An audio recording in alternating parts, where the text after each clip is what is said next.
सपना बहुत ही सुलझी हुई लड़की थी, लेकिन जिंदगी भी उसी के इम्तिहान ज्यादा लेती है जो सुलझे हुए होते हैं।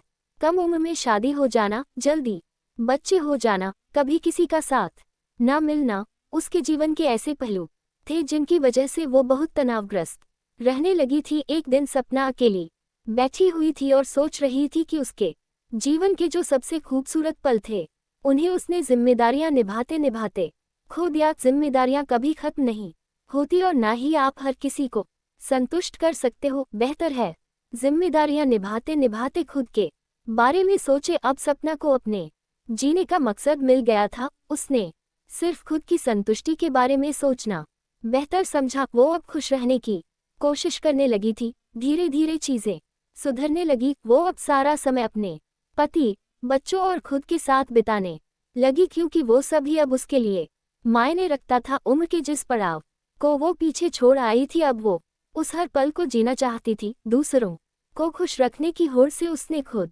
को हटा लिया था। एक दिन वो अपने पति के साथ एक पार्टी में गई हुई थी, तो वहां उसकी सहेली ने पूछा कि क्या बात है सपना, अब तू दिखाई नहीं देती, कहाँ रहती है। सपना ने जवाब दिया कि बस अब थोड़ा समय खुद के साथ बिताने लगी हूँ तो बिजी रहती हूँ।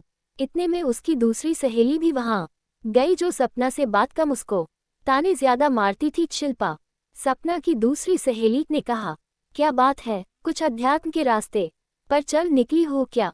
उसकी बात सुनते ही जैसे सपना को पहले गुस्सा आ जाता था, इस बार ऐसा नहीं हुआ।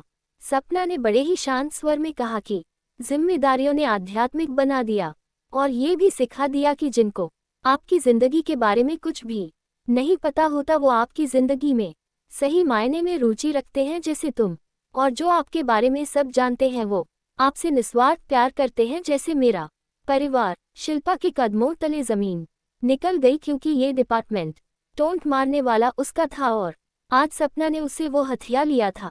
इससे पहले कि शिल्पा कुछ बोल पाती, सपना अपने पति के साथ लंबी कार में बैठकर मुस्कुराती हुई वहां से चली गई।